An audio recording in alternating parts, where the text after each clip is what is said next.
Hey everybody, welcome back. It's the Arkansas Democrat-Gazette High School Football Podcast for the middle of October. I'm Jeremy Muck. I'm the high school football coordinator at the Arkansas Democrat-Gazette, joined by Rex Nelson, senior editor here at the Arkansas Democrat-Gazette. Rex, we're in conference play, third week of conference play this week, and just a lot of exciting games around the state. Early thoughts. Yeah, suddenly it's getting late. We've only got 4 weeks left in the regular season, believe it or not, Jeremy. Bryant just keeps getting better and better every week, it seems like to me. They're our number one team, 55-14, over a pretty good Little Rock Central team last week. They're clearly the class of Class 7A. I know we've been saying this every week, but in Greenwood in 6A, Greenwood 43-13 over Siloam Springs. So those two teams overall just continue to stand out. And it's still a little bit early. I mean, we've got 4 weeks left in the regular season. We've got all of the playoffs. But if Bryant continues to play like it's playing, then the discussion starts on where to rank this team among the all-time great teams in Arkansas high school football history. I think right now we're starting to think about that discussion a little bit. It's already been talked about by some fans across the state. Where does this Bryant team rank right now? I'd say it's a little too early to start ranking them after 6 weeks in terms of all-time teams. But I think we can say, like, in this decade so far, the collection of talent they have out there, the coaching staff that they have out there is definitely a great program to have, especially in this decade. Bryant, one of the big questions I was asked throughout the week, Rex, was, can Bryant mercy rule Little Rock Central? They had mercy rules in their first 5 games. And this is a good Little Rock Central team now. Kent Lasser's been getting the Tigers going early on. But all of a sudden, bam, Bryant, first half, ho-hum, once again, the Hornets, mercy rule after halftime. I mean, it's just unbelievable what the Bryant Horns are doing right now. It really is, and it's going to be interesting to watch over the rest of the schedule to see if they're just mercy ruling in all 10 games in the regular season, and then when they get to the playoffs, if anybody can even challenge them or not. I still think there's some teams capable of challenging them. I think Bentonville on a good night, North Little Rock on a good night, maybe Springdale Harbor or even Conway on a good night. But I emphasize, I think it probably has to be a combination of a good night for those teams and an off night for Bryant. And Bryant has not had an off night yet this season. Have not had an off night and haven't really had to play more than 2 quarters. So, I think the team, if you can get Bryant in a 4-quarter game, that's a possibility too. But that's easier said than done right now. And Bryant gets Fort Smith Southside at home on Friday night. Southside, they've been struggling, but do have a pretty good defense. They held Cavitt to 12 points not too long ago. So the Mavericks are definitely going to come in with Jeff Williams. They never back down, but Bryant, once again, 6-0. They're still the number 1 team in the state. I think Bryant's going to get that one too, improved 7-0. Oh, I think you're definitely right. Now, as we shape up around the 7A, there are some interesting other games. Cabot and Central are both having good seasons. They play each other. Catholic and North Little Rock both having decent seasons. They play each other. And then as we look over to the west, we've got Harbor at Bentonville West and Bentonville at Fayetteville. And Jeremy, both of those games intrigue me over in the west. Yeah, I mean, 7A this week, we've had a lot of good games across the lower classifications, but I think really this week for me, it's 7A. Because you talk about playoff seeding. Cabot and Little Rock Central, that's a game that could possibly be for a home playoff Absolutely, in the first round. Yep. I mean, in terms of tiebreakers. Catholic at North Little Rock. Catholic, they're 2-1 in the league right now. North Little Rock, 3-0. Really surprised. I mean, North Little Rock has had a lot of injuries, a lot of adversity, but they're still able to be undefeated in Central. That's an intriguing game on Friday night north of the river here. And actually, I'll be at Catholic North Little Rock. That's going to be an interesting game with the Rockets and the Charging Wildcats. A great rivalry, by the way. And you mentioned Bentonville Fayetteville. I mean, Bentonville, love the Bentonville defense right now. They've been playing lights out defense.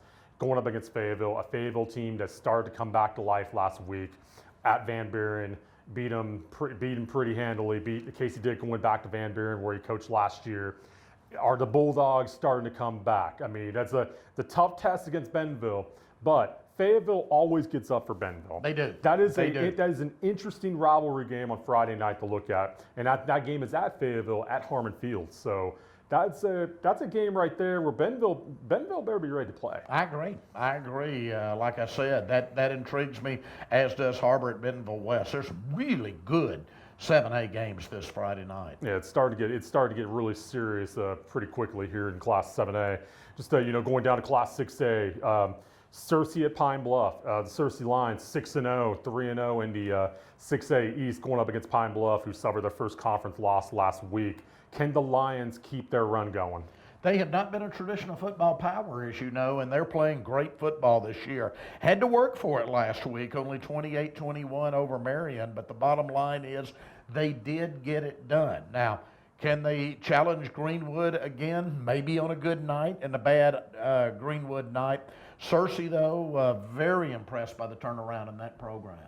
This Searcy team right now, Rex, starting to remind me a little bit of the Russellville team a few years ago in Class 6A. Russellville, with Billy Dawson as head coach, they went on to beat Greenwood in the state championship They did. game. And that was a very good Greenwood team with Luke Hales and Connor Nolan at quarterback. But you said it. If it takes a good night by one team and a bad night by the other team, that's a type of team right now. I think in Class 6A, we talked about Greenwood all year as the team to beat in 6A. But if there is a team right now through these first 6 weeks in Class 6A that I think can challenge Greenwood, I got to go with the Searcy Lions right now. Bryce Dixon at quarterback has been really impressive. He's he's the Little Rock Touchdown Club Player of the Week for this week after throwing 3 touchdown passes last week against 2 weeks ago. And I don't know that we've ever honored a Searcy player at the Touchdown Club. So I don't think so. That was good to see. Now, don't lose sight either of Lake Hamilton in 6A. They're playing awfully good football. I know Russellville is down this year, but Lake Hamilton won 42-7 last Friday night, and they continue to play well. So that's another team at least to keep an eye on as we inch closer to the playoffs. Yes, Lake Hamilton getting it done with Tommy Gillerin, former Fountain Lake head coach. He definitely knows how to win in November. He's getting it done there at Lake Hamilton, his alma mater. Just looking down the line, Ben at El Dorado. This is not your typical El Dorado team. El Dorado struggled mightily this year. Really are struggling. But this is a game for El Dorado where put up or shut up time. Yeah. If you want to be in the playoffs, this is a game against Ben, 3-0 Ben coming in the 6A West. If El Dorado wants to get back in the playoff race, this is a game they got to win. Yeah, absolutely it is. Benton, an easy victory last week, 48-0 over Little Rock Hall. We've been talking about it all year, and that being that gauntlet that Benton had to go through against former state champions in the non-conference play, but it really prepared the Panthers well for conference play. They start 0-3, but when you get to conference, when it really counts, they're 3-0 right now, and I really think they'll be 4-0 after they play El Dorado on Friday night. Yeah, and I've really been impressed with what the Panthers have done these last 3 weeks. I mean, just being able to overcome that 0-3 start and playing a tough non-conference schedule can prepare you pretty well for that. And Brad Harris and his staff, they knew what they were doing when they scheduled these games. Get these kids ready and whatnot. Just going down to Class 5A Central, Pulaski Academy rebounded after a very tough loss to Little Rock Christian. They beat Maumelle 41-29, had a 41-6 lead, and had the mercy rule going. But Maumelle was able to come back in that second half. But PA has not lost consecutive conference games since 1998. How about the Bruins last week? That's impressive. 41-29 ended up being the final. Of course, Little Rock Christian continues to roll. They beat a weak Fair team by a final score of 56-8. And I know a lot of people are sitting around saying, we can't wait for a rematch of Christian PA. I still think Harrison may have something to say about that. Although the Goblins struggled mightily on Friday night, Jeremy, before they ended up beating Valonia by a final score of 17-15. Harrison, I was at that game at Valonia, and Harrison has 17-0 lead. And Valonia did a good job of bottling up Husky after halftime, and gave Husky their star running back over 2,000 yards last year.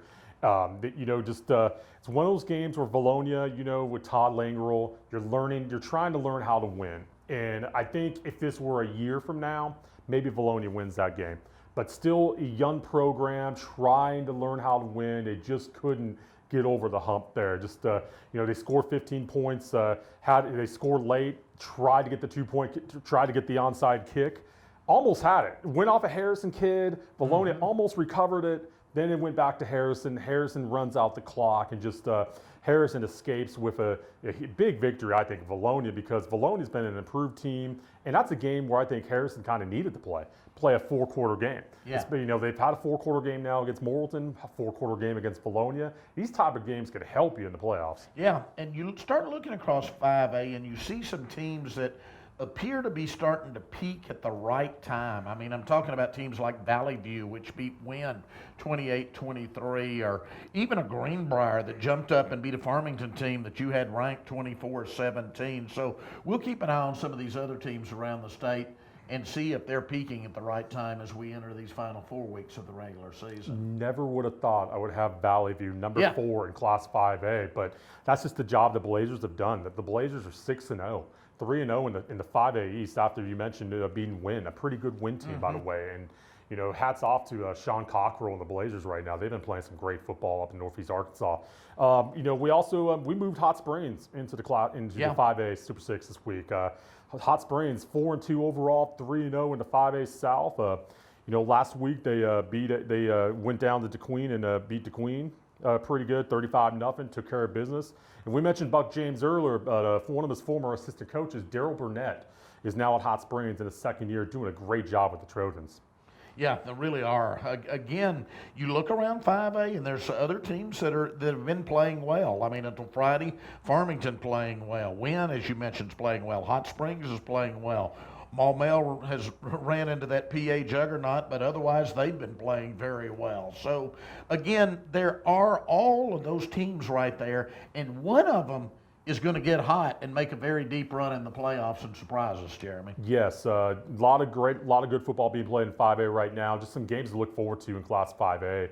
Little Rock Christian and Little Rock Parkview. Parkview's coming off a tough loss to Watson Chapel, and this is a stretch right now for Parkview and Brad Bowling, where you get the defending state champion Little Rock Christian this week, and then next week you get Pulaski Academy. These are big games for Parkview right now. Parkview already has two. They're 1-2 in the Central. Only the top 4 teams in the conference go to the playoffs. These are right now. You hate to say must win, but it seems right now with Parkview against Little Rock Christian and Pulaski Academy, they either got to split these games or win both of these games, possibly in the playoffs. Mm-hmm. Absolutely, they do. I mean, they've got a good program. Coach Boulding has really turned it around, but they're in a very tough conference. And you're right, they're going to have to pull a couple of upsets to make the playoffs. One of my favorite rivalries in the state, Wynn at Batesville. That's Friday night. That's going to be always a good game between the Yellow Jackets and the Pioneers. Wynn's coming off a tough loss to Valley View, like we mentioned earlier. And then Batesville lost to Forest City last week, 42-21. So it's very rare when Wynn and Batesville play each other, both coming off of losses. But, I've covered that game before over in Eastern Arkansas. Always a fun rivalry between the Yellow Jackets and Pioneers. Oh, yeah, it really is. It's Independence County against Cross County, that is always good football. Two programs with a lot of tradition. Batesville has struggled this year, but again, a lot of tradition, and they will be up for that football game. And down in the 5A West, Valonia at Farmington. That's a game right now. We mentioned in Class 5A, only the top 4 teams go to the playoffs in each conference. That Valonia-Farmington game could very well be for a playoff seed, because you look at the league right now. Harrison will probably be your number 1 team. Morrilton might get the 2 seed, but then 3 and 4. Who's going to 3 and 4? It could be a tie-breaking game up in Northeast Arkansas or Northwest Arkansas on a Friday night. Valonia Farmington. Yeah, that's one to keep an eye on, most definitely. Just going down to Class 4A, just another shakeup in Class 4A, y'all. Well, we've been talking about that conference triumvirate of Joe T. Robinson, Nashville, and Arkadelphia, and we had kind of this 3-week mini season where they all came out of it with one loss. Nashville beats Arkadelphia on a late field goal. Arkadelphia comes back the next week, goes to Joe D. Robinson and wins as they block an extra point late and win by 1 point. And then I'm expecting another close game the following week, but then the outcome didn't surprise me. I'm not surprised Joe T. won. It was the margin. 34-7 over Nashville. I did not see that coming, Jeremy. I think the past Robinson teams probably would not have won that game. But I think Todd Escola has said this to me on multiple occasions this year. He really likes this group of kids. It's a group of kids that want to win. They are not, they're dealing with adversity better than past Robinson teams. I was going to say, they were not hanging their heads after that Arkadelphia loss. You can't hang your heads after any loss, but especially after the way they lost Arkadelphia. But they came out firing 34-7 against a pretty good Nashville team. I mean, that's right now, and Class 4A, I mean, I just keep laughing about this, but I mean, Robinson back in number 1, everybody. I mean, it's just like, it's a shakeup. Who knows what's going to happen in Class 4A at the top of the poll? I mean, it's a good thing with the playoff system. I mean, the rankings won't mean anything after week 10 or week 11. I mean, Shiloh could still come win it. Warren, of course, could get hot late and still win it. But again, back to that 7-4A conference, and we've been saying this all year, but Arkadelphia, Joe T. Robinson, the 2 teams that were in the finals last year, and Nashville, because I fully expect them to bounce back.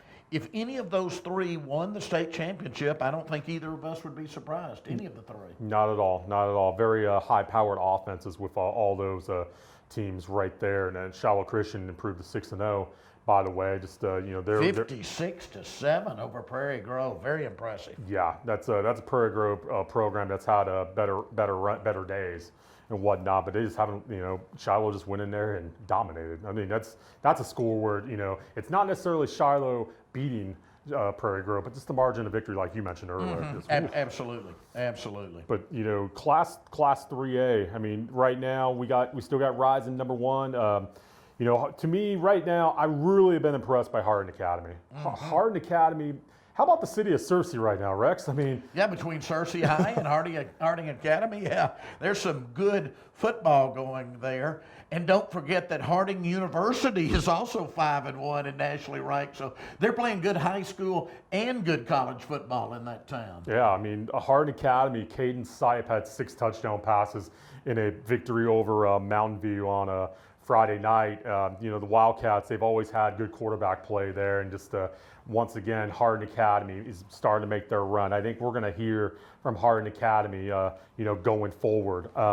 Just looking at games in Class 3A on a Friday night, I mean, you've got, Hardin Academy goes to Melbourne. Melbourne's got a good offense with Gabe Lawrence at quarterback, but that's a game I think Hardin Academy will win just to still stay undefeated in the conference. Just, looking down here, Harrisburg at Osceola. Harrisburg suffered their first loss last week to Newport. Osceola, state runner-up last year in 3A. They've been able to bounce back since their season opening loss to Valley View. Just what are your thoughts on Class 3A going into Friday night? Right? Well, again, I think there are several teams still. This is still, to me, a wide-open classification of teams that can win a state championship. I think Osceola can get hot, make a very deep run. They beat Manila 53-6 last week. We talked about Rising. You've got Prescott. You've got Camden Harmony Grove. Don't rule out McGee just yet. We talked about Harding Academy. Newport's playing awfully well. I can see a lot of teams right now that, if they were to get hot at the right time, could be at War Memorial Stadium come December.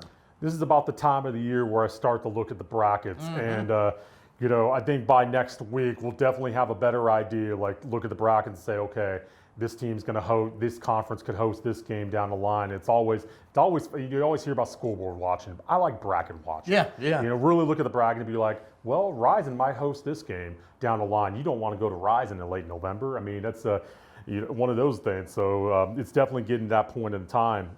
Class 2A, the game of the week for me last week in Class 2A. How about Desart beating Hazen 38-8? Oh, yeah. Again, I'm not surprised by the winner. I am very surprised by the margin. Another one I thought was going to be a close game, but it was all Eagles, Jeremy, from start to finish. 38-8, a 30-point margin for Desart. Again, a team that seems to be getting its act together at just the right time. Yeah, it was a scoreless first quarter there, and then Desart scored 22 points to go up 22-0 at halftime. That's pretty much all they needed against a very good Hazen team with Blaine Toll. And hats off to Tyler Pascal, first year head coach there at Desart, took over for Drake Widener Also, the son of Van Pascal at win. Yep. Just a really impressive win for the Eagles on Friday night. Yeah, but again, this is like 3A to me. It's pretty wide open. Fordyce, 64-0 over Barton. Junction City, 68-12 over Darmon Charter School out of Louisiana. Foreman, 50-0 over Lafayette County. McCrory, 48-20 over Cross County. All of those are teams that are playing well now. We're getting very close to that Fordyce Junction City showdown. Oh, is that not going to be fun down in South Arkansas? We will try to get somebody to that game. I cannot promise anything, y'all. You need to. But You we need to. want to get somebody to that game. I mean, I want to say that game's at Junction City, I think. I have to look at it again. Dragons and Redbugs, two programs with great tradition. That would be fun. Yeah, absolutely. Heck, I might be at that game. Who knows? Down in the South Arkansas Pine Woods. I love it. Just looking at high school football right now in the state of Arkansas, middle of October, just overall through these first 6 or 7 weeks, Bryant obviously top team in the state. Yeah. Greenwood still being Greenwood. North Little Rock, they've had their issues, but they're still 3-0 in the Central. Those are the big storylines I've really looked at so far with the first 6 or 7 weeks of high school football. Just Rex, your thoughts on the season so far? The cream is rising to the top. We've had some upsets, but we haven't really had that one upset that just totally takes your breath away. Somebody beating a Bryant, somebody beating a Greenwood. We haven't seen that yet. There's still time for it to happen with 4 weeks left in the regular season. Plenty of time for that to happen and plenty of time for us to talk about it. But for right now, we're going to go ahead and wrap it up here at the Arkansas Democrat-Gazette. Just, we got a lot of good games on Friday night throughout the state of Arkansas. A lot of, 4 weeks left in the regular season. A lot of playoff seeding still to be decided over the next 4 weeks. So, it's going to be a lot of fun, Rex. It's going to be a lot of fun out there in the state on Friday night. For Rex Nelson, I'm Jeremy Muck. Thank you for watching the Arkansas Democrat-Gazette High School Football Podcast. See you next time.